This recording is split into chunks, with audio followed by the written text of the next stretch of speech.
Hi, my name is Ray Havry. I'm a director at Find All Electrical Jobs, a site catered for talent within the electrical industry within Australia.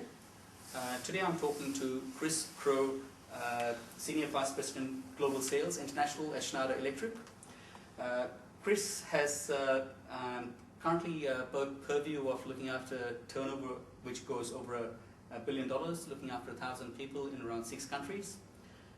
Chris has previously been looking after global sales, global account management, general management, looked after a variety of strategic acquisitions like Cytec, where he was MD for a while. Chris, good morning. Morning, Ray. Chris, what I wanted to do was really provide a platform, a beacon of light for those looking at a career within sales and marketing. So perhaps if I can start with that premise in mind, if I could start off with the first question. From your experience, do you find people choose a career in sales, or do they pretty much fall into it? I think if we ask the question about engineers, which is really the target audience that the question's been framed at, I don't think as an engineer you do engineering to get into sales. I mean, per se, I did engineering many years ago. I'm not sure if today the engineering degree courses have a sales avenue, but I think so. The answer to your question is I don't think so. I think you don't fall into it, which is I think is the other premise out there that people fall into sales. I think it's something that you evolve into. I think that's probably a more appropriate word to use. And if you think about the way engineers, doesn't matter what discipline in engineering we're talking about, you're taught to be very technical. It's very much it's a science type of learning. It's a logical, which is very much not a sales person. Right? A salesperson has to be very approachable to people and has all those soft skills. So it's a little bit of a conflict of skill sets there. So start as a technical person, very logical thinking. I think what the people I've seen, and I use my personal career, being a technical person, you have to sell technical solutions. And that's how, if you're good at that, you evolve into becoming a professional salesperson. I think in any business, whether you're an architect or engineer, you have to deal with solutions, whether it's with clients, whether it's your own internal company. And by nature of that, you're selling a solution, you're developing something, you're analysing something. I think that's how you naturally get into sales. Chris, perhaps in terms of the second question that leads on from that, what do you think are the core personality traits that individuals with either a sales background or intending to get into sales would need to have? I think for me, up front is you need to be able to deal with people. I think unfortunately in the world of selling, you're going to meet quite the spectrum of individuals in the world. So if you're not a people person, I would say selling will be a very tough profession to master. I mean, and my advice to people wanting to get into the sales game is you can become a salesperson or you can become a very good salesperson. And the difference is how you adapt to individuals.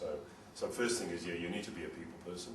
You need to be able to take, you need to be able to learn and take feedback, because you're going to come across situations where you're going to win and lose a lot of situations, and you need to have a little bit of thick skin to don't take it personally, because in selling you're really upfront in front of people, trying to get them to buy something from you, and a lot of times you're not going to win the sale, and you can't take that as a personal reflection of yourself. So you need to be a people person, I think is.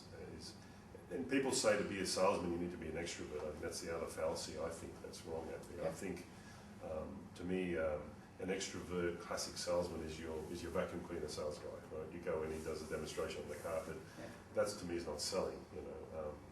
So I think you can adapt to become very good at selling by relying on your technical, again, coming back to an engineer, relying on your knowledge and your domain expertise as an engineer and selling that knowledge to come up with a solution to a customer, and relying on that strength and then adapt to becoming a personable, approachable type of salesperson.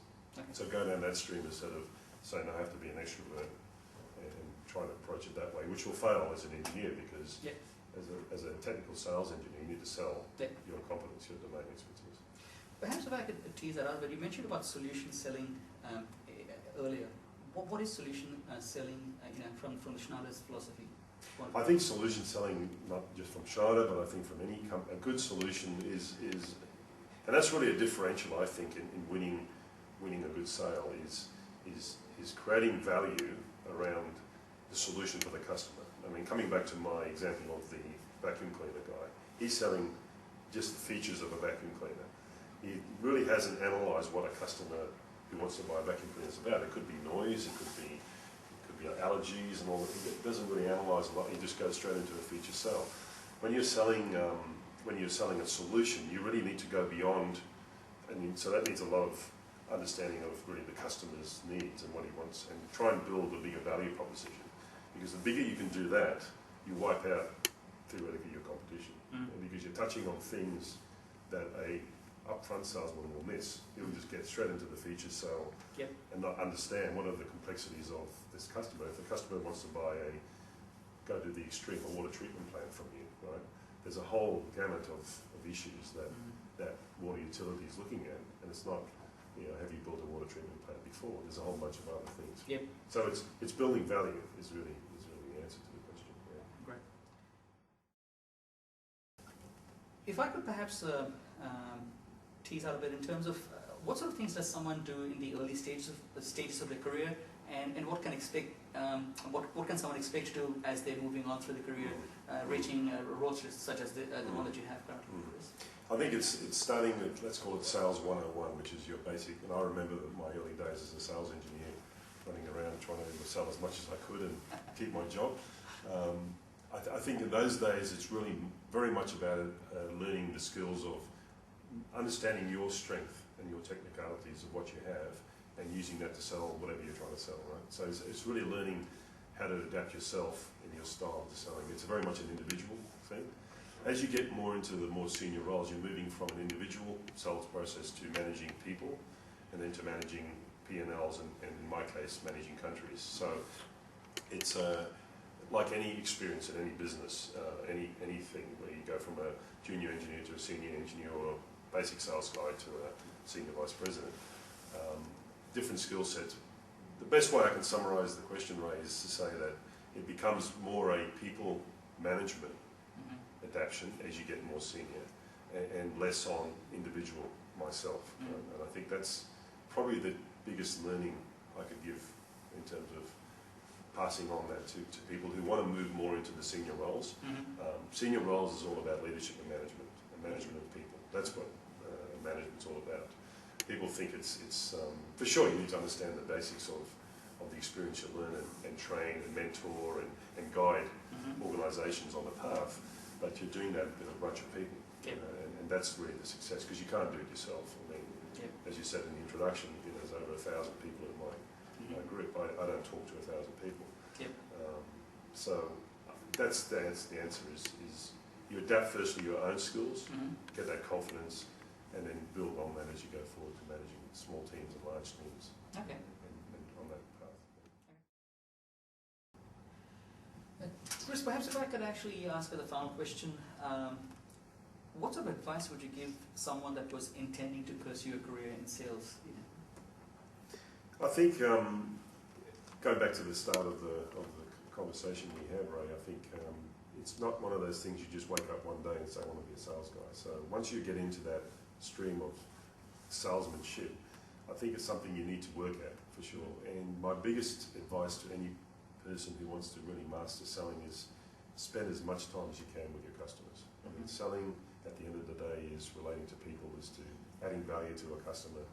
And even today, when I visit countries and I visit customers, I'm still learning. It just amazes me how a customer evolves in his thinking and in his decision making, his value, what he puts highest on certain value points, and that's because of the stage of the company's evolution. Right? So my advice to salespeople who want to master the art of selling is spend as much time as you can out in the field in front of customers and learn every day.